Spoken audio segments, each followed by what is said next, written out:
Welcome to physics burner. আজকে তোমাদেরকে class 12 2024 যে ফিজিক্সের পরীক্ষা হয়েছে, তো সেই 2024 ফিজিক্সের সেকেন্ড পার্টে লং কোশ্চেনের সলিউশন দেখাবো। এর আগের একটা ভিডিও করা আছে, সেই ভিডিওতে শর্ট কোশ্চেনের সলিউশন করে দেওয়া আছে, তো সেটা আগে দেখে নিবে, তারপর এই ভিডিওতে তোমরা শুরু করবে। আর যদি এই প্রথম হয়ে থাকো ভিডিওতে, অবশ্যই ভিডিওটা লাইক, শেয়ার এবং সাবস্ক্রাইব করতে শুরু করবে। ভিডিওটা সম্পূর্ণ দেখার পর আমি রায় দেবো যে কীরকম কোশ্চেন হয়েছে এবারে ফিজিক্সে। আমি শুধু আগে প্রথমে ভিডিওতে সমস্ত ফিজিক্সের কী কী সলিউশন হচ্ছে সেই সলিউশনগুলোকে ভালোভাবে বোঝানোর চেষ্টা করব। তো শুরু করি প্রথমে। দেখো 2024 শর্ট যে আমাদের ফিজিক্সের পরীক্ষা হয়েছে, সেখানে লং কোশ্চেন শুরু হচ্ছে এই জায়গা থেকে, অর্থাৎ সেটা হচ্ছে গ্রুপ সি, যেখানে 3x9 অর্থাৎ 9টা কোশ্চেন তোমাকে করতে হবে। তো প্রথম কোশ্চেন ছিল একটি তড়িৎ দ্বিমেরু, যেটা 8 নম্বরের কোশ্চেন। দেখো, একটি তড়িৎ দ্বিমেরুর অক্ষ বরাবর কোনো বিন্দুতে তড়িৎ ক্ষেত্রের প্রাবল্য এবং বিভব নির্ণয় করো। তড়িৎ দ্বিমেরুর অক্ষতে কোনো বিন্দুতে প্রাবল্য এবং বিভব নির্ণয় করার কন্ডিশন ছিল, এবং সেটা ছিল কীরকম না, একটা ডাইপোলকে প্রথমে ক্রিয়েট করা, আর সেটিকে 12 ডিস্টেন্স এ আর বি, এবং সেই অক্ষ বরাবরই একটা পি বিন্দুকে নিয়ে পি বিন্দুতে একবার এ বিন্দুর জন্য এবং বি বিন্দুর ক্ষেত্রে মোট তড়িৎ প্রাবল্য বার করা। সেই ইকুয়েশনটা ছিল ই সমান 2p into r by r square minus l square তার হোল স্কোয়ার, অর্থাৎ ই ভেক্টরের মান হয় 2p into r vector by 4 কে এপসিলন জিরো। এইটা কখন হবে? এইটা হবে যখন এসআই, আর এইটা কখন হবে? যখন সিজিএসি। তো এই সলিউশনটা তোমাকে রেডি করে দেখাতে হবে, যেটা আমি শুধুমাত্র ইকুয়েশনটা দেখিয়েছি, এটা পুরোটা ক্যালকুলেশন করে দেখাতে হবে। সাথে আবার বিভব একই ছবি হবে, বিভবর ক্ষেত্রেও ক্যালকুলেশন করতে হবে। বিভবর ক্ষেত্রে কী হয়, স্কোয়ারটা আসে না, নর্মাল আসে, অর্থাৎ আর স্কোয়ার মাইনাস এল স্কোয়ার, অর্থাৎ বিভবর ক্ষেত্রে এই ইকুয়েশন হয়। তাহলে তোমাকে ছবি এঁকে প্রাবল্য এবং বিভব দুটোর প্রমাণ শো করতে হবে। এইটি ছিল এটার ঘটনা। এরপর এর অথবাতে কী ছিল দেখে না একবার।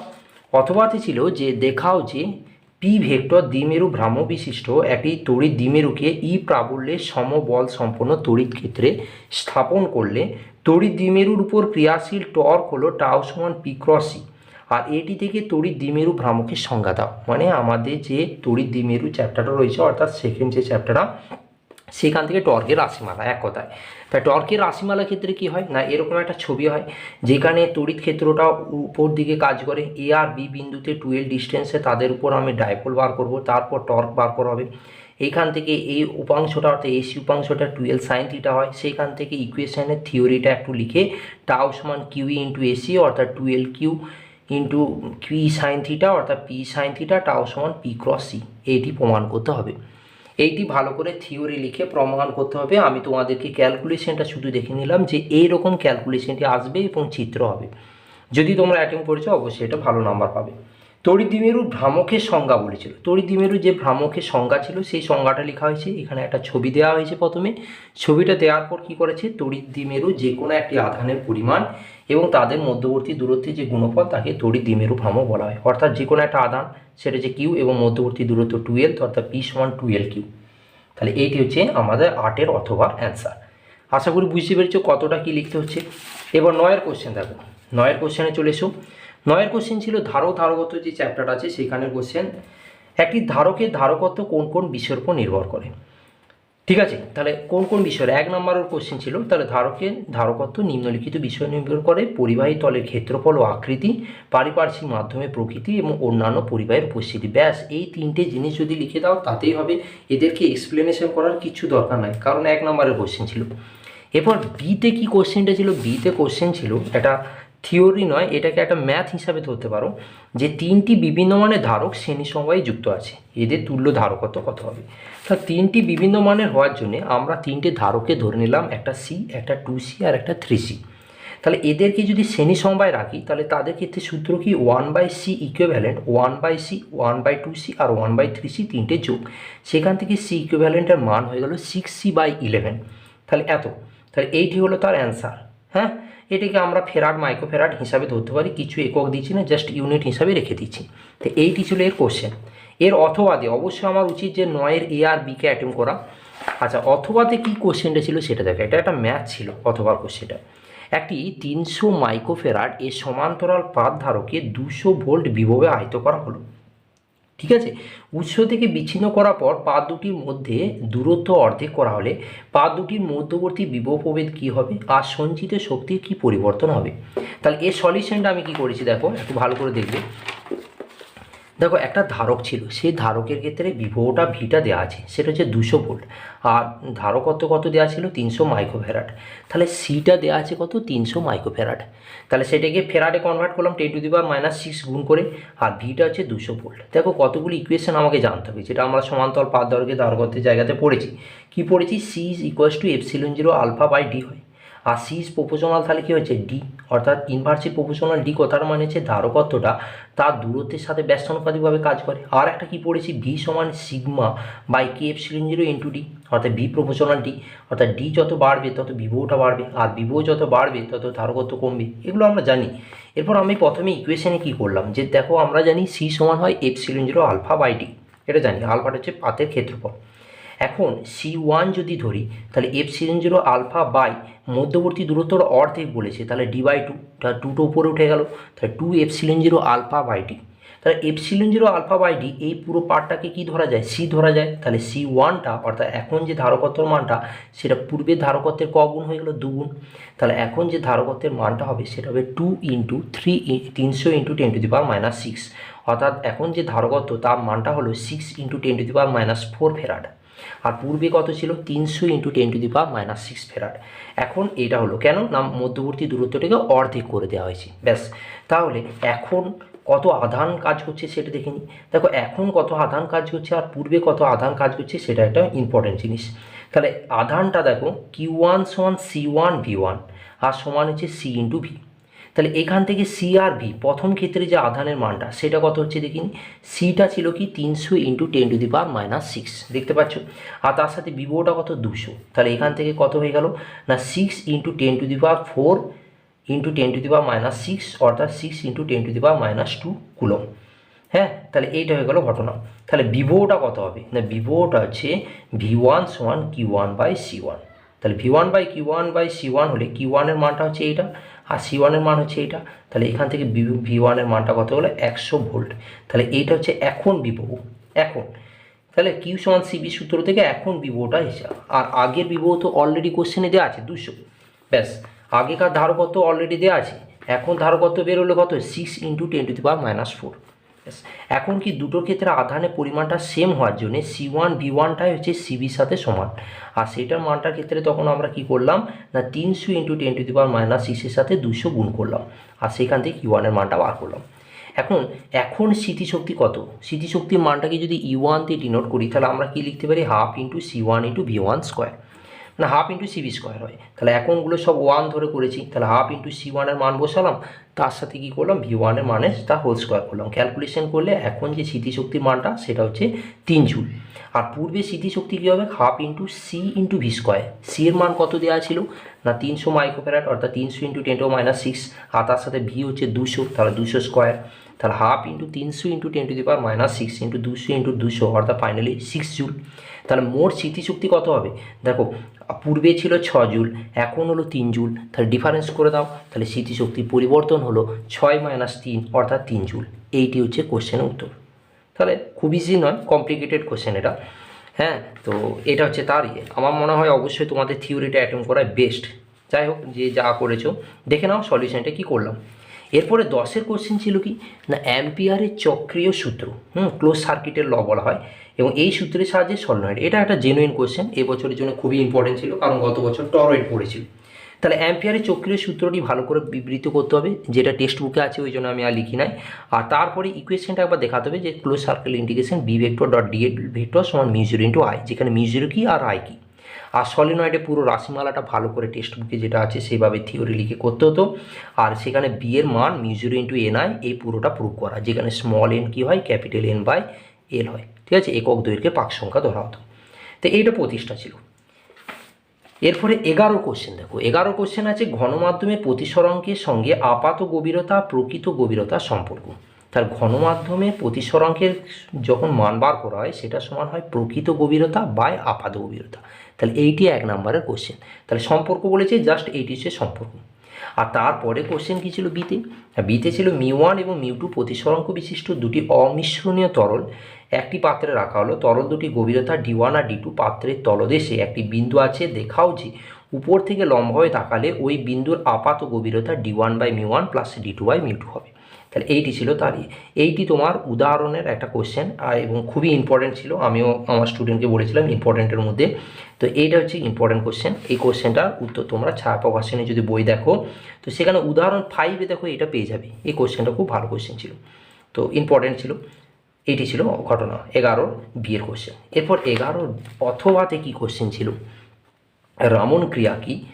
ফ্লিন্ট কাচের একটা ম্যাথ প্রবলেম। প্রথমে রামন ক্রিয়া কি, সিবি রমন যে রামন ক্রিয়া করেছিলেন, এক্সপ্লেনেশন করেছিল, সেটা কি একটু বিস্তারিতভাবে আমি লিখে দিয়েছি। দেখো যে রামন ক্রিয়া হচ্ছে বিজ্ঞানী সিবি রমন সর্বপ্রথম লক্ষ্য করেন একবর্ণী দৃশ্যমান আলোকরশ্মি, যেটা বলে মনোক্রোমাটিক ভিজিবল লাইট রে, বিভিন্ন তরলের মধ্য দিয়ে যেমন বেঞ্জিন বা টলুইন ইত্যাদি পাঠিয়ে লক্ষ্য করেন যে আপতিত রশ্মি অবিলম্বে বিক্ষিপ্ত বিকিরণের মধ্যে মূল তরঙ্গের বিকিরণ ছাড়াও অপেক্ষিত ক্ষুদ্র তরঙ্গ এবং দীর্ঘ তরঙ্গদৈর্ঘ্যে বিকিরণ পাওয়া যায়। এই ঘটনাকে বলা হয় রামন ক্রিয়া। এই ক্ষুদ্র এবং দীর্ঘ তরঙ্গদৈর্ঘ্যে যে বিকিরণ দেখা যায় এটাকে বলেছে স্টোকস রেখা এবং অ্যান্টি স্টোকস রেখা বলা হয়। তো যাই হোক, এইটুকু রামন ক্রিয়ার ব্যাপারটা বলতে হবে। আর তারপরে একটা কোশ্চেন ছিল কি না, কোশ্চেন ছিল যে ফ্লিন্ট কাঁচের প্রিজমের জন্য বেগুনি এবং লাল রঙের প্রতিসরাঙ্ক যথাক্রমে 1.662 এবং 1.644 এবং প্রিজমের প্রতিসারক কোণ হচ্ছে 10 ডিগ্রি। ওই দুই বর্ণের সাপেক্ষে ফ্লিন্ট কাঁচ প্রিজমের জন্য বিচ্ছুরণ ক্ষমতা আর কৌণিক বিচ্ছুরণের মান কত? দেখো এটা কিভাবে করতে হয়। প্রথমে দেখো বেগুনি দেওয়া ছিল, হ্যাঁ ভালো করে দেখো কোশ্চেনটাতে, যে দেখো প্রথমে বেগুনির কথা দেওয়া ছিল, তাহলে বেগুনির ক্ষেত্রে মিউ ভি ধরা হয়, ভায়োলেট তার 1.662 আর রেডের ক্ষেত্রে 1.644। তাহলে এটা হচ্ছে বেগুন হচ্ছে একদম নিচের আলোকরশ্মি আর রেড হচ্ছে একদম উপরে। তাহলে এদের মিড কোনটা না, মিড করতে গেলে দুজনের গড় করতে হয়, গড় করে রেজাল্ট হলো কত? 1.653। তাহলে ভালো করে দেখে নাও 1.653। এখন বিচ্ছুরণ ক্ষমতা যখন বার করতে বলবে তার একটা সূত্র ছিল ওমেগা সমান mu V minus mu R by mu minus 1। তাহলে মিউ ভি মিউ আর এর মান আর মিউ মাইনাস 1, মিউটা হচ্ছে তার গড়ের মান -1, ক্যালকুলেশন করলে 0.02756, এটা হচ্ছে তার ক্যালকুলেশন। তাহলে এটা বেরোলো বিচ্ছুরণ ক্ষমতা। এরপর হচ্ছে কৌণিক বিচ্ছুরণের মান কী হবে? কৌণিক বিচ্ছুরণের ইকুয়েশন হয় এটা যে মিউ ভি মাইনাস মিউ আর ইন্টু এ। আর দেখো এই কোশ্চেনটাতে এর মান দেওয়া ছিল, প্রতিসারক কোণ কত ছিল? 10 ডিগ্রি। তাহলে ওর সাথে 10 গুণ করে দেওয়া, রেজাল্ট আসবে 0.18। এটা হচ্ছে তার অ্যান্সার। তো এইটা হচ্ছে উত্তর ছিল। এরপর 12 কোশ্চেনে চলে এসো। 12 কোশ্চেন ছিল একটি রেখাছিদ্রে অপবর্তনের গঠনে কেন্দ্রীয় পটি কৌণিক প্রস্থ কীভাবে পরিবর্তিত হয়। তাহলে অপবর্তনে একক রেখাছিদ্রে যে কোশ্চেন ছিল অর্থাৎ থিওরি ছিল সেখান থেকে আসে। কী কী কন্ডিশন? যখন এক হচ্ছে রেখাচিত্রের প্রস্থ হ্রাস পায়, আর দুই হচ্ছে রেখাচিত্র এবং পর্দার মধ্যবর্তী দূরত্ব বৃদ্ধি পায়, আর কম দৃশ্যমান তরঙ্গদৈর্ঘ্যে আলো ব্যবহার করা হয়। তা তিনটি ঘটনার ক্ষেত্রে কী পরিবর্তন হবে কৌণিক প্রস্থে সেটা এখানে বলতে বলেছে। প্রত্যেকটি এক এক করে দেওয়া আছে, তিনটি কন্ডিশন। তাহলে আমরা দেখি আগে যে একক রেখাচিত্রের অপবর্তনের গঠনের ক্ষেত্রে আমাদের কেন্দ্রীয় পটির কৌণিক প্রস্থ ডি ইন্টু 2θ সমান হয় 2d ল্যামডা বাই এ। ঠিক আছে, তাহলে এখানে দেখো 2θটা এর সাথে কীভাবে কাজ করছে? ব্যস্তানুপাতিক। তাহলে এটা কি রেখাছিদ্রের প্রস্থ, আর 2θ কি কেন্দ্রীয় পটির কৌণিক প্রস্থ, যেটাকে বার করতে বলেছি যে কেন্দ্রীয় পটি, যেটা সেন্ট্রাল ম্যাক্সিমা পয়েন্ট বলা হয়। তাহলে দেখো 2θর সাথে যদি এ ব্যস্তানুপাতিক হয়, কোশ্চেনটা ছিল রেখাছিদ্রের প্রস্থ হ্রাস পেলে, রেখাচিত্রে প্রস্থ হ্রাস পেলে ফার্স্ট কোশ্চেন। তাহলে যদি প্রস্থ হ্রাস করা হয় অর্থাৎ আমরা যদি এই এটাকে যদি হ্রাস করি তাহলে 2θরই কী হবে? বৃদ্ধি পাবে।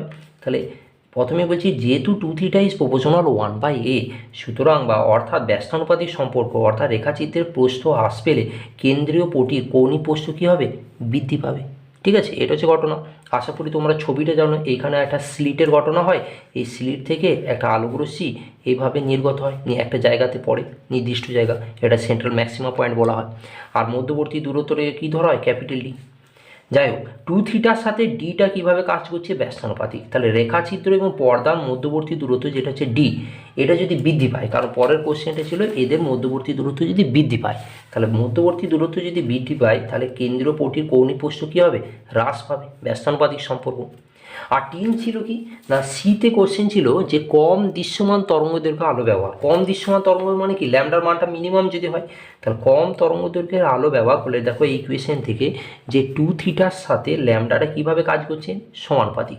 তাহলে ল্যামডার মান যদি কমিয়ে দেওয়া হয় তাহলে কেন্দ্রীয় পুটির কৌণিক প্রস্থও কী হয়ে যাবে, কমে যাবে, অর্থাৎ হ্রাস পাবে। তাই এইটি ছিল কোশ্চেন উত্তর। তাহলে এ বি সি তিনটেরই আমাদের ইকুয়েশন জানতে হবে।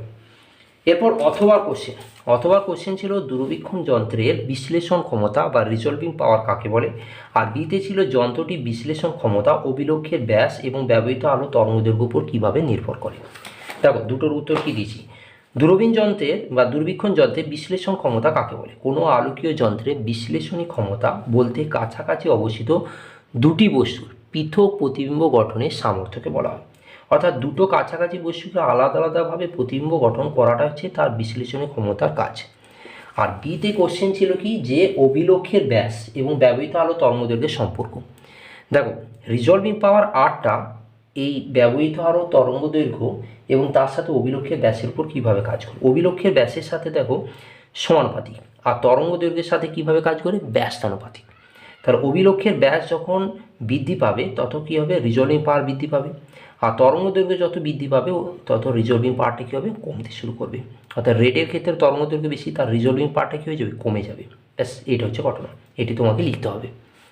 এরপর 13 কোশ্চেন দেখো। 13 কোশ্চেনে তোমাদের দেওয়া আছে সেটা আইনস্টাইনের আলো তড়িৎক্রিয়ার সমীকরণ। আইনস্টাইনের আলো তড়িৎক্রিয়ার সমীকরণটি লেখো, 1 নাম্বার আছে, অনেক বড় করে কিচ্ছু লেখা নেই, জাস্ট সমীকরণগুলো লিখে দেওয়া। আর এই সমীকরণ ব্যবহার করে একটি ধাতব পৃষ্ঠ থেকে ফোটো ইলেকট্রনের নির্গমন ব্যাখ্যা করো। হালকা করে লিখে দিলে হয়ে যাবে। কী লিখতে হবে সেটা বলি। আইনস্টাইনের আলো তড়িৎক্রিয়ার যে সমীকরণ তিনটে ছিল সেই তিনটে ইকুয়েশনকে ই ম্যাক্স সমান এইচ নিউ মাইনাস W0, যেটা W0 কার্য অপেক্ষক, এইচ কি, নিউ কি, ই ম্যাক্স কি, এগুলোকে একটু বলে দেওয়া। Half M V max square সমান এইচ নিউ মাইনাস W0, আর ই V0 হচ্ছে এইচ নিউ মাইনাস W0, তিনটি ইকুয়েশনকে শো করে দেওয়া। ব্যাস এইখান থেকে এরপর বিতে কোশ্চেন ছিল কি, যে ফোটো ইলেকট্রন নির্গমন ব্যাখ্যা করো। ওই যে ওর সাথেই ছিল যে এই সমীকরণ ব্যবহার করে। তাহলে ই ম্যাক্স সমান হচ্ছে এইচ নিউ মাইনাস W0 থেকে পাওয়া যায় যে ই ম্যাক্সের মানটা সর্বদা কনস্ট্যান্ট। অর্থাৎ আপতিত আলো তরঙ্গদৈর্ঘ্য এবং কম্পাঙ্ক যদি স্থির রাখা হয়, তীব্রতা যতই বাড়ানো হোক না কেন, ফোটো ইলেকট্রনে কখনোই ই ম্যাক্স অপেক্ষা বেশি গতিশক্তি অর্জন করতে পারবে না। এই কথাটি লিখে দেওয়া, ঠিক আছে? এটি হচ্ছে কথা, এটি ভালো করে দেখে নাও। আর বিতে কি কোশ্চেনটা ছিল না, বিভিন্ন তীব্রতার আপতিত বিকিরণের জন্য সংগ্রাহক প্লেট বিভবের সাপেক্ষে আলোক তড়িৎ প্রবাহমাত্রা পরিবর্তনের লেখচিত্র অঙ্কন করো। তাহলে এইটা ক্ষেত্রে কী হতে হবে না, বিভিন্ন তীব্রতার উপর যে ছবি আছে সেই ছবিটা প্রথমে আঁকলে, আর ছবিটি এঁকে পরে শুধু ব্যাখ্যা করো, মানে জাস্ট ছবি এঁকে দিয়ে আর কিছু নয়। যেখানে প্রথমটা তীব্রতা বেশি, দ্বিতীয়টার তুলনায় I1 is greater than I2, উপর দিকে কারেন্ট আর এইদিকে বিভব শো করছে, ঠিক আছে? আর এই জায়গাটিকে V0 হচ্ছে স্টপিং পোটেনশিয়াল বা নিবৃত্তি বিভব বলা হয়। এরপর দেখো তোমরা 14 কোশ্চেন 14 কোশ্চেনে কী আছে, প্রথম বোর কক্ষপথে ইলেকট্রনের শক্তি যদি -13.6 ইলেকট্রন ভোল্ট হয়, তাহলে রিডবার্গ ধ্রুবকের মান কত? রিডবার্গ ধ্রুবককে ক্যাপিটাল আর দিয়ে ডিনোট করা হয়। এর সলিউশন কীভাবে করতে হবে দেখে নাও। দেখো আমরা জানি EN সমান -RCH/n²। তাহলে এন যদি 1 হয় তাহলে প্রথম কক্ষপথ যেটা ভৌমস্থল হয়, তাহলে E1 সমান -13.6 ইলেকট্রন ভোল্ট হয়। তাহলে EN এর জায়গায় -13.6 সমান -RCH/1², কারণ n = 1 হচ্ছে, মাইনাস মাইনাস ক্যান্সেল আউট হয়ে গেল। তাহলে আর কত হয়ে গেল, 13.6/c/h। এবার এটা তো ইলেকট্রন ভোল্টে আছে, একে কিসে কনভার্ট করে নিলাম, জুলে কনভার্ট করার জন্য 1.6 × 10⁻⁹। আর নিচে কি সি আর এইচ, সি হচ্ছে আলোর বেগ 3 × 10⁻8, আর এইচ কি প্ল্যাঙ্ক কনস্ট্যান্ট 6.624 × 10⁻34। ক্যালকুলেশন করলে ক্যাপিটাল আর এর যে মানটা হয় 1.09625 × 10⁻7 মিটার ইনভার্স। তো এইটি তোমাকে বার করতে বলেছিল।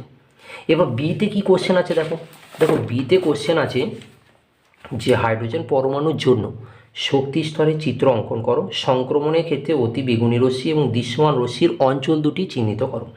তাহলে হাইড্রোজেন পরমাণুর ক্ষেত্রে শক্তি স্তরের চিত্র অঙ্কন মানে হচ্ছে এই যে যেটি দেখিয়েছি, এটা কি না মানে আমাদের 7টা যে ঘটনা হয়, মানে এই যে তোর লাইম্যান, বামা, প্যাসেন্ট, ব্রাকেরা 5টা যে ঘটনা হয়, 5টা ঘটনার ক্ষেত্রে যে চিত্রটা হয়, এই চিত্রটা তোমরা টেক্সট বুকে পেয়ে যাবে। এই চিত্রটি তোমাকে আঁকতে হবে, আর একে পরে তোমাকে দেখাতে হবে কোন সিরিজে কি ঘটনা হয়। যেমন বলেছে দৃশ্যমান এবং অতিবেগুনি বলেছে, তাহলে দৃশ্যমানের ক্ষেত্রে কোনটা, বামা সিরিজে দেখতে পাওয়া যায়, যেটা ইংরেজিতে বলে বালমার।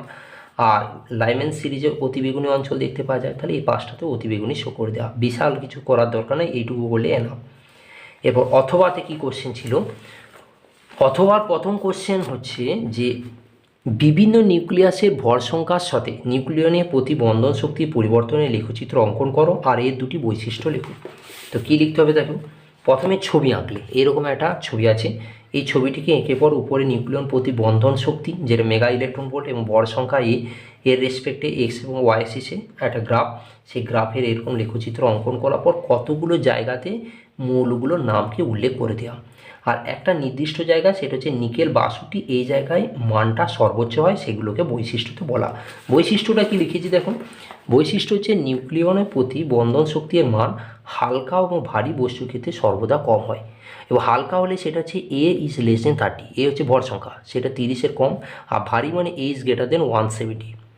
দ্বিতীয় হচ্ছে নিউক্লিয়াসের মধ্যে প্রতিটি নিউক্লিয়নের গড় বন্ধন শক্তি 8 মেগা ইলেকট্রন ভোল্টের কাছাকাছি হয় এবং তার জন্য নিউক্লিয়াসের স্থায়িত্ব বাড়ে। তাহলে যাদের 8 মেগা ইলেকট্রন ভোল্টের কাছাকাছি তাদের নিউক্লিয়াসের স্থায়িত্ব বা স্টেবিলিটিটা অনেক ইনক্রিজ করে। যেমন নিকেল 62-এর বন্ধন শক্তি 8.8 মেগা ইলেকট্রন ভোল্ট পার নিউক্লিয়ন, যার জন্য আমি বললাম যে নিকেলের জায়গাটাকে একটু তোমাকে পয়েন্ট আউট করতে হবে। ব্যাস, এরপর বিয়ের কোশ্চেন কী ছিল, হালকা নিউক্লিয়াস সাধারণত নিউক্লিয় সংযোজন ঘটায় কেন? ঠিক আছে, দেখতে পাচ্ছ এগুলো মানে ভালোভাবে না পড়লে এগুলো উত্তর দেওয়া সম্ভব নয়। হালকা নিউক্লিয়াসের সংযোজন কেন ঘটায়?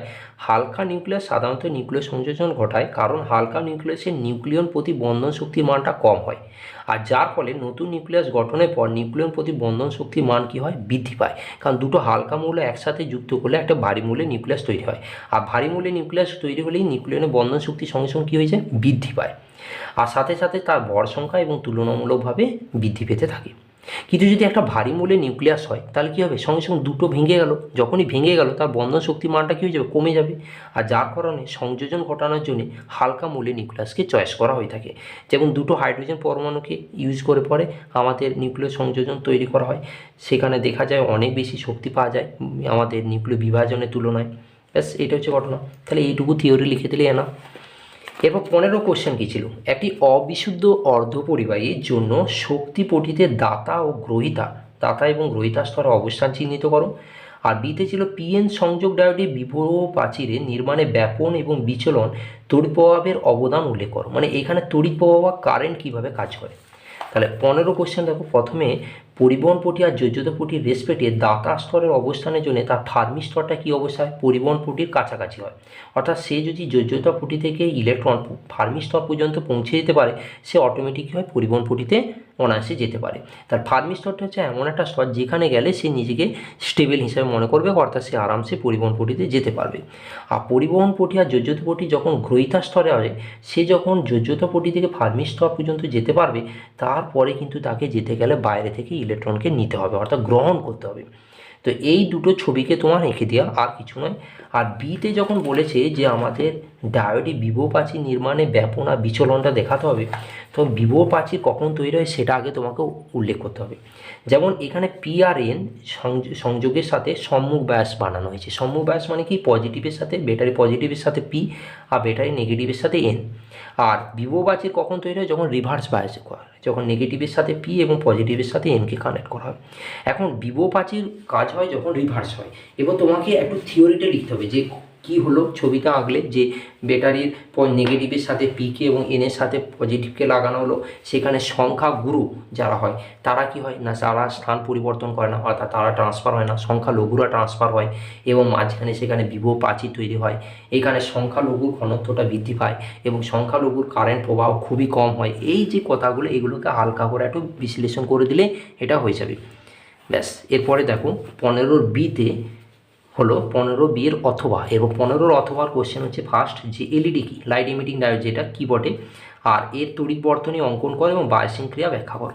দেখে নাও, এলইডির ক্ষেত্রে বিশেষভাবে তৈরি এক ধরনের অর্ধপরিবাহী ডায়োড, এই কথাটা উল্লেখ করতে হবে যেখানে পিএন সংযোগে সম্মুখ বা ফরওয়ার্ড বায়াসের আগলে এর থেকে আলো বেরোতে থাকে, আর একে আলোক তড়িৎ নিঃসারক বলা হয় বা লাইট ইমিটিং ডায়োড।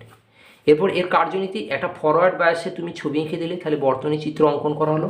আর কার্যনীতি দেখতে পাবে টেক্সট বুকে লেখা আছে, সেই টেক্সট বুকে কার্যনীতি যদি তুমি লিখে দাও তাহলে হবে যে বারবার যে হোল এবং ইলেকট্রনের পুনর্মিলন হয় এবং পুনর্মিলন থেকে সেখানে এনার্জি ক্রিয়েট করে রিকম্বিনেশন, তো সেই জায়গাগুলো একটু হালকা করে লিখে দিলেই হয়ে যাবে।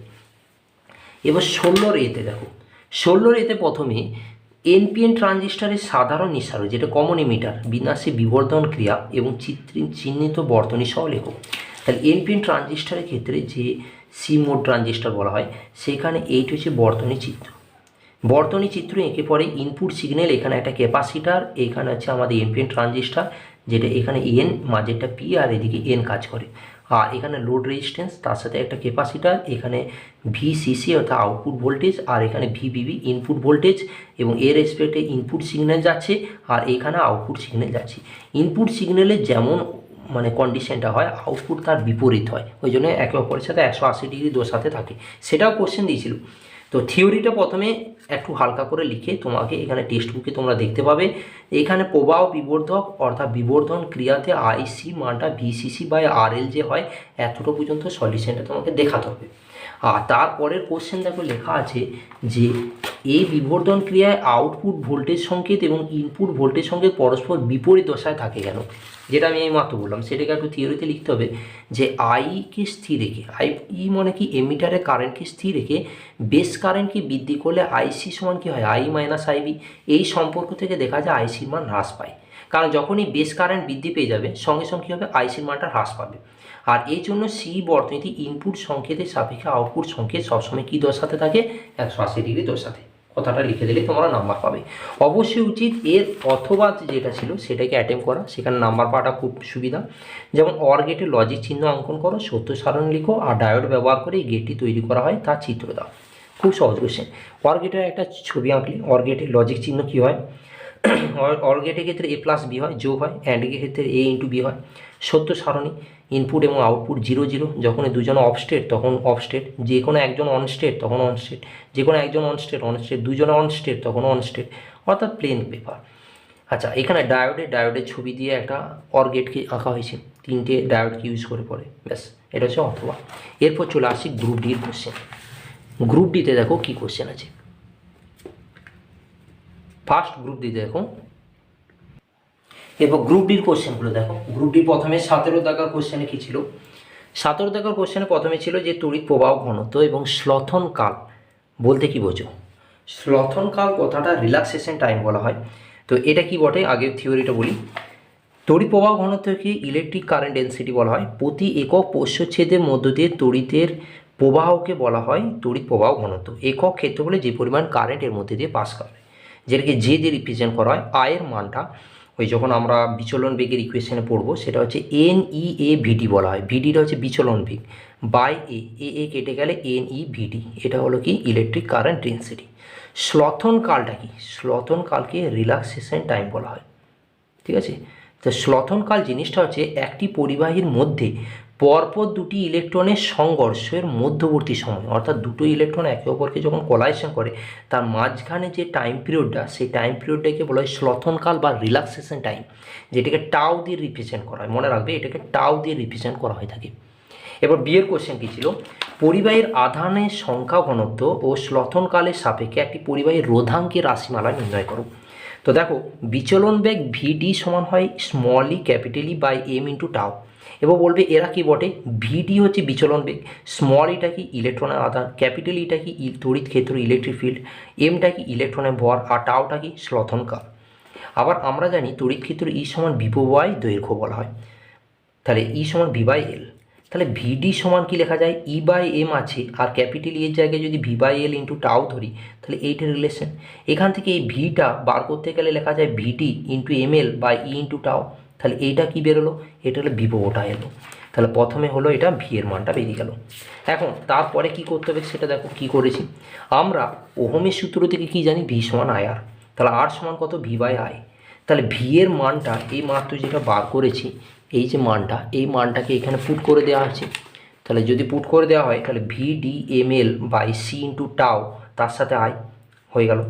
আচ্ছা, আমরা জানি কি আই সমান এন ই এ ভিডি, ঠিক আছে। বিচলন বেগ থেকে কারেন্টের মানটা এটা পাওয়া যায়। তাহলে আর সমান কত, ভি বাই আই।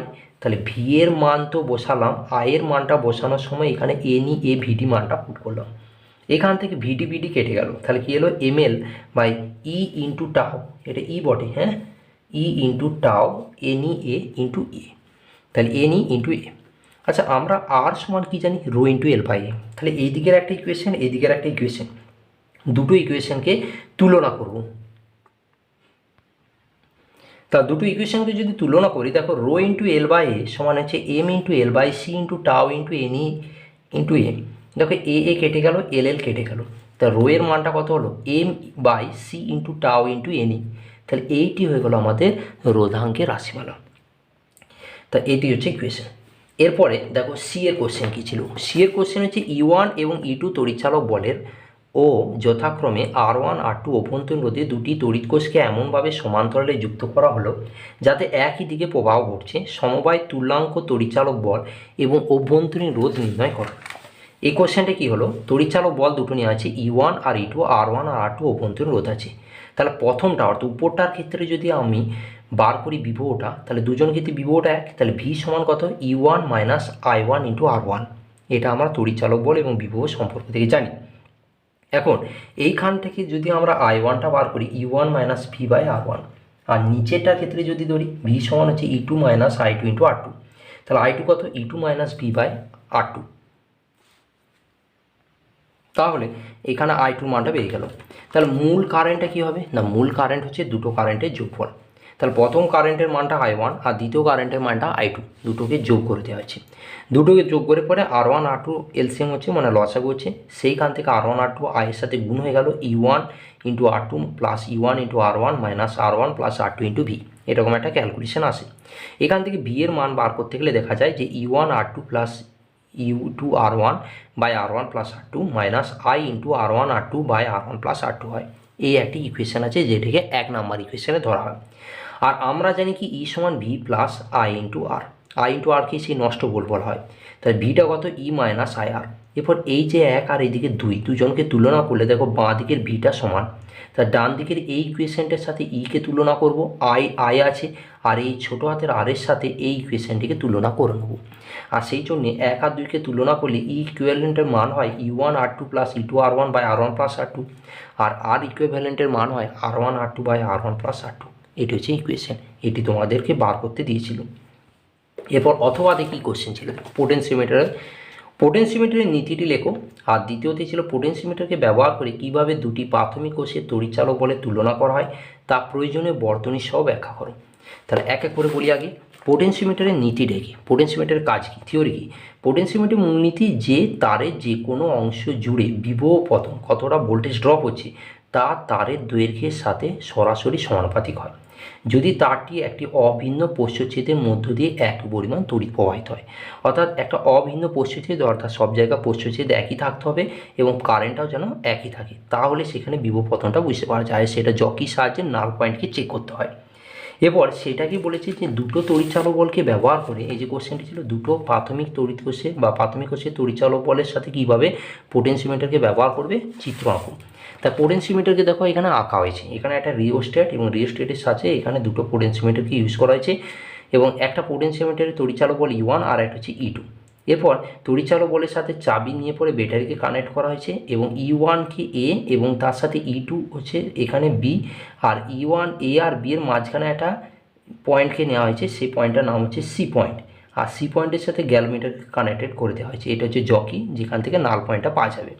তো এইটা থিওরিটা কীভাবে লিখেছি দেখো, একটু দেখবে যে একটি পোটেনশিওমিটার বর্তনী চিত্র বা অঙ্কন করা হয়েছে যেখানে ব্যাটারি বি সাথে চাবি K1 এবং একটি রিওস্ট্যাট যা পি বিন্দুতে উচ্চ বিভব এবং কিউ বিন্দুতে নিম্ন বিভব আছে। অর্থাৎ এখানে দেখো এখানে পি আর কিউ যদি দুটো পয়েন্টকে ধরা হয়, এই বিন্দুটাকে আমরা যদি পি বিন্দু ধরি আর বিন্দুটিকে কিউ বিন্দু, পি আর কিউ, তা পি বিন্দুতে উচ্চ আছে আর কিউ বিন্দুতে নিম্ন আছে। পি বিন্দুতে দেখো কত আছে 300 আর কিউ বিন্দুতে কত আছে 100, তাহলে উচ্চ বিভবতে আছে। এখন তো কোষে তড়িৎচালক বল E1 এবং E2কে সংযোগ করা হয়েছে E1 প্রান্ত ধনাত্মকের সাথে এবং ঋণাত্মক প্রান্ত বিন্দু উভয় চাবি এ ও বি এর সাথে সংযোগ আছে। মাঝে একটা সি প্রান্ত গ্যালমিটারের সাথে যুক্ত করা আছে। দেখো এখানে সি প্রান্ত নেওয়া হয়েছে এবং সেই সি প্রান্তটা কার সাথে কানেক্ট করা আছে, গ্যালমিটারের সাথে। তো গ্যালমিটারের সাথে যুক্ত করা আছে। এখন PQ পোটেনশিওমিটার তারের বিভিন্ন বিন্দুতে জকিকে সংযোগ ঘটিয়ে কী বার করতে হবে, নিষ্পন্দ বিন্দু, যেটাকে আমরা বলি নাল পয়েন্ট। L1 দূরত্বে নিষ্পন্দ যদি E1 কোষে দেখতে পাওয়া যায় তাহলে E1 সমান এক্স ইন্টু L1, তাহলে বলবে এক্সটা কি না বিভব নতি বা বলা হয় কি পোটেনশিয়াল গ্রেডিয়েন্ট বলা হয়। আর এখন সি বিন্দুতে বি সহিত যেহেতু যুক্ত করা হয়েছে, সি বিন্দুকে বি এর সহিত মানে কোন জায়গাটা, দেখো এইখানে যে সি রয়েছে এর সাথে যদি বিকে কানেক্ট করা হয় তাহলে নিচের দিকে কারেন্ট ফ্লো হবে। তাহলে সেক্ষেত্রে আমরা যে L2 দূরত্বে যদি নিস্পন্দ পাই তাহলে E2 তড়িচালক বলের মানটা হবে x ইন্টু L2। তাহলে এদের দুজনে যে অনুপাত অর্থাৎ E1 বাই E2 সমান x into L1 by x into L2, X কেটে গেলে E1 বাই E2 সমান L1 বাই L2। তাহলে এইটি হচ্ছে তার রাশিমালা হয়। পরে একটা সার্কিট দিয়েছিল, আর এইখান থেকে সার্কিট খুবই ইম্পর্টেন্ট ছিল। তো সার্কিটটা দেখে নাও, সেই সার্কিটে কীভাবে কাজ করেছি দেখো। এই সার্কিটটার ক্ষেত্রে কেসিএল লাগানো হয়েছে। এই সার্কিটের নিয়মই হচ্ছে এখানে একটা আমাদের জাংশন পয়েন্ট বলা হয়, সেই জাংশন পয়েন্টে তিনটে ভাগ হচ্ছে। I3 কারেন্টটা ঢুকে দুই সাইডে বেরিয়ে যাচ্ছে, একটা হচ্ছে I1 আর একটা হচ্ছে I2। উপর দিকটা I1 যাচ্ছে, নিচের দিকে I2। মনে রাখবে ক্লক ওয়াইজে যদি কারেন্ট ফ্লো হয় তাহলে সবাইকে ধনাত্মক ধরা হয়, আর অ্যান্টি ক্লকওয়াইজে কারেন্ট ফ্লো হলে সবাইকে ঋণাত্মক ধরা হয়। উপরে দেখো কারেন্টটা ক্লকওয়াইজে ঘুরেছে আর নিচের কারেন্টটাকে অ্যান্টি ক্লকওয়াইজে ঘুরেছে। নাম প্রথমে দিয়ে দেওয়া হলো নিজের সুবিধার্থে ABCDEF। উপরে যদি আমি সার্কিটটা ধরি অর্থাৎ লুপটা ধরি তাহলে ABCDA, এই লুপের মধ্যে কারেন্ট কত আছে দেখো। উপরে কারেন্ট যাচ্ছে I1, মাঝেরটায় কারেন্ট যাচ্ছে কত I3। তাহলে দুজনে ক্লকওয়াইজ আছে। তাহলে 20I1 কোন সূত্রের উপর কাজ করে এগুলো না, V সমান IR, এই সূত্র থেকে। তাহলে এখানে দেখো 20 into I1 plus 40 into I3, এখানে একটাই বিভব আছে অর্থাৎ সেটা হচ্ছে 40। আর দ্বিতীয় লুপটা অর্থাৎ নিচের লুপটা যদি ভাবি তাহলে সেটাকে যদি বলি CDEFC, ঠিক আছে। তাহলে এখানে দেখো এটা অ্যান্টি ক্লকওয়াইজ ঘুরছে। তাহলে এইখানে I3 কারেন্ট কত যাচ্ছে -40 I3, I2 কারেন্ট কত যাচ্ছে -20 I2, কারণ এটা হচ্ছে I2 কারেন্ট যাচ্ছে। আর এখানে দেখো ভোল্টেজ কি হচ্ছে, ভোল্টেজ দেখো মাইনাস থেকে প্লাসে যাচ্ছে, তাহলে ভোল্টেজ কী হচ্ছে ইনক্রিজ হচ্ছে। আর এখানে কী হচ্ছে প্লাস থেকে মাইনাস আছে, ভোল্টেজ ডিক্রিজ হচ্ছে। তাহলে এইখানে প্লাসটা নেবো আর এখানে মাইনাসটা নেবো, তাহলে +40 -80। তাহলে আলটিমেট কী হয় -40। মাইনাস কমন নিলাম, মাইনাস কমন নিলে 40 I3 প্লাস 20 I2 সমান 40। এখান থেকে I3 মান, এরপর এই যে I2 আছে আমরা দেখো মূল I3 কারেন্টের দুটো পার্টে ভেঙে গেছে। তাহলে I3 এবং সমান I1 প্লাস I2 হলে আমরা I2 জায়গা I3 আর I1-এ ভেঙে নিলাম। কেন ভাঙলাম, কারণ তাহলে আমাদের অপনয়ন করতে সুবিধা হবে। এইখান থেকে I3 একটা রিলেশন। এরপর 1 আর 2 তুলনা করে অপনয়ন করে I3 মানটা বেরোলো 8-এর 10। কোশ্চেনটা বলেছিল I1-এর মান বার করো, I1-এর জায়গায় পুট করলে I1-এর মান হচ্ছে 2/5 অ্যাম্পিয়ার। 2/5 অ্যাম্পিয়ার যদি হয়ে যায় তাহলে I2ও বেরিয়ে যাবে, কিন্তু তোমাদের শুধু I1টি বার করতে হবে। এটি হচ্ছে ঘটনা। এছাড়া বিভিন্ন প্রসিডিওরে হয়, তবে কেসিএলের জন্য এইটাই হচ্ছে সবচেয়ে বেস্ট প্রসিডিওর আমার মনে হয়। তোমরা তোমাদের মতো করবে, জাস্ট উত্তরটা মিলিয়ে নাও যে এরকম এসেছিল কিনা। এবার নেক্সট দেখো, নেক্সট হচ্ছে 18 কোশ্চেন। একটি এসি জেনারেটর চিহ্নিত চিত্র অঙ্কন করো আর এসি জেনারেটরে উৎপন্ন তাৎক্ষণিক তড়িচালক বলে রাশিমালাটি নির্ণয় করো। এসি যে চ্যাপ্টারটা আছে অর্থাৎ পরিবর্তী প্রবাহ, সেই চ্যাপ্টারে দেখবে এসি জেনারেটর বা এসি ডায়নামো চিহ্নিত চিত্র দেওয়া আছে, সেটি এঁকে নিতে হবে। আর তার সাথে তড়িচালক বল বলতে ওইখানে দেবে পরিবর্তী প্রবাহের রাশিমালা দেওয়া আছে, যেমন দেখবে ওইখানে পাওয়া যাবে E সমান -dφ/dt, যেটা ফ্যারাডের দ্বিতীয় সূত্র থেকে পায়। সেটা হচ্ছে ω/BA sin ωt plus alpha, এতটা পর্যন্ত লিখতে হবে। এবার সিতে একটা ম্যাথ প্রবলেম ছিল, সেটা আমি করে দেখিয়েছি। একটি আদর্শ অবরোহী স্টেপ ডাউন ট্রান্সফর্মার বলা হয়। প্রাথমিক এবং গৌণ কুণ্ডলীর সংখ্যা 600 আর 25। রূপান্তরকে প্রাথমিক কুণ্ডলীকে 240 ভোল্ট মেন্সের সাথে যুক্ত করলে এর মধ্য দিয়ে 15 অ্যাম্পিয়ার তড়িৎ প্রবাহ ঘটে। তাহলে নির্ণয় করো গৌণ কুণ্ডলী তড়িৎ প্রবাহ আর আউটপুট বর্তনীর গড় শক্তি বা গড় ক্ষমতা কত। তাহলে এটা কীভাবে করেছি দেখো, প্রাইমারি কয়েলের সংখ্যা 600 আর সেকেন্ডারি কয়েল হচ্ছে 25। প্রাইমারি ভোল্টেজ 240 ভোল্ট আর সেকেন্ডারিটা বার করব। আর প্রাইমারি কারেন্ট হচ্ছে কত 15 অ্যাম্পিয়ার। তাহলে প্রথমে কি করলাম, VS/VP সমান NS/AP, এটা হচ্ছে থিওরিতে জানি। তাহলে VS এর মান কত হবে NS/MP ইন্টু BP, মান বসানো হলো, VS এর মান হলো 10 ভোল্ট। এরপরে সঙ্গে সঙ্গে আমরা কি করলাম যে প্রাইমারির মোট পাওয়ারটা সেকেন্ডারি মোট পাওয়ারের সাথে সমান, অর্থাৎ কি লিখতে পারে যে PS সমান PV। তাহলে P সমান কি লেখা যায় VI, তাহলে VS/IS সমান BP/IP। এখান থেকে IS এর মান বার করতে গেলে VP/IP/VS, মান বসালে IS এর মান হয় 360 অ্যাম্পিয়ার। ব্যাস হয়ে গেল। গড় শক্তি বা গড় ক্ষমতা কত, PS সমান কত VS ইন্টু IS। VS এর জায়গায় মান, IS এর জায়গায় মান 3600 ওয়াট। এটি হলো উত্তর। ব্যাস, এটি দেখে নাও ভালো করে কীভাবে করলাম আমি ইকুয়েশনটা। এরপরে লাস্ট 19-এর কোশ্চেন দেখো। এরপর এতে একটি উত্তল তলে লঘু থেকে ঘন মাধ্যমে প্রতিসরণ ক্ষেত্রে μ2/v মাইনাস μ1/u সমান μ2 মাইনাস μ1/r সম্পর্কটি প্রতিষ্ঠা করো। এইটি তোমরা লেন্সের চ্যাপ্টারে যখন বস্তু সৎ এবং লঘু মাধ্যম অবস্থিত সেক্ষেত্রে এই রাশিমালাটি তৈরি করতে হবে। এই রাশিমালাটিকে গাউসীয় রাশিমালা হিসাবে বা গাউসীয় সমীকরণ হিসাবে ধরা হয়। তো এইটা পুরো প্রতিষ্ঠাটি আঁকতে হবে। আর বিয়ের কোশ্চেন ছিল কি লেন্স নির্মাতা বা লেন্স প্রস্তুতকারকের সমীকরণ, এবছরের ইম্পর্টেন্ট কোশ্চেন ছিল, ওটা দিয়েছিল, ওইটাও তোমরা লেন্স চ্যাপ্টারে পাবে, প্যারা 3.18 দেখতে পাবে। এরপর এর অথবা যেটা হচ্ছে আজকে লাস্ট কোশ্চেন এবং এই পরীক্ষার লাস্ট কোশ্চেন 19-এর অথবা ঝালরের প্রস্থ কী এবং ইয়ংয়ের দ্বিরেখাচিত্র প্রক্রিয়ায় উজ্জ্বল ঝালরের প্রস্তর বেদ এবং অন্ধকার ঝালরের প্রস্তর বেদের সমান, এটা প্রমাণ করতে হবে। আর ব্যতিচার ঝালর আর অপবর্তন ঝালরের নকশার দুটি পার্থক্য। দেখো প্রথমে হচ্ছে ঝালরের প্রস্থ হচ্ছে পরপর দুটি উজ্জ্বল বা পরপর দুটি অন্ধকার কোটি মধ্যাকার ব্যবধান বা মধ্যাকার দূরত্বকে বলে ঝালরের প্রস্থ, যেটা ওয়াই দিয়ে ডিনোট করা হয়। তাহলে ইয়ংয়ের দ্বিরেখাচিত্র পরীক্ষায় ওয়াই সমান ডি ল্যামডা বাই 2D এই প্রমাণটি করতে হবে, যেটা বিয়ের কোশ্চেন ছিল। এটা তোমরা আলোক তরঙ্গ এবং ব্যতিচার চ্যাপ্টারে দেখতে পাবে। আর লাস্ট কোশ্চেন ছিল ব্যতিচার ঝালরের নকশা এবং অপবর্তন ঝালকের নকশার পার্থক্য, দুটোই দিয়েছি।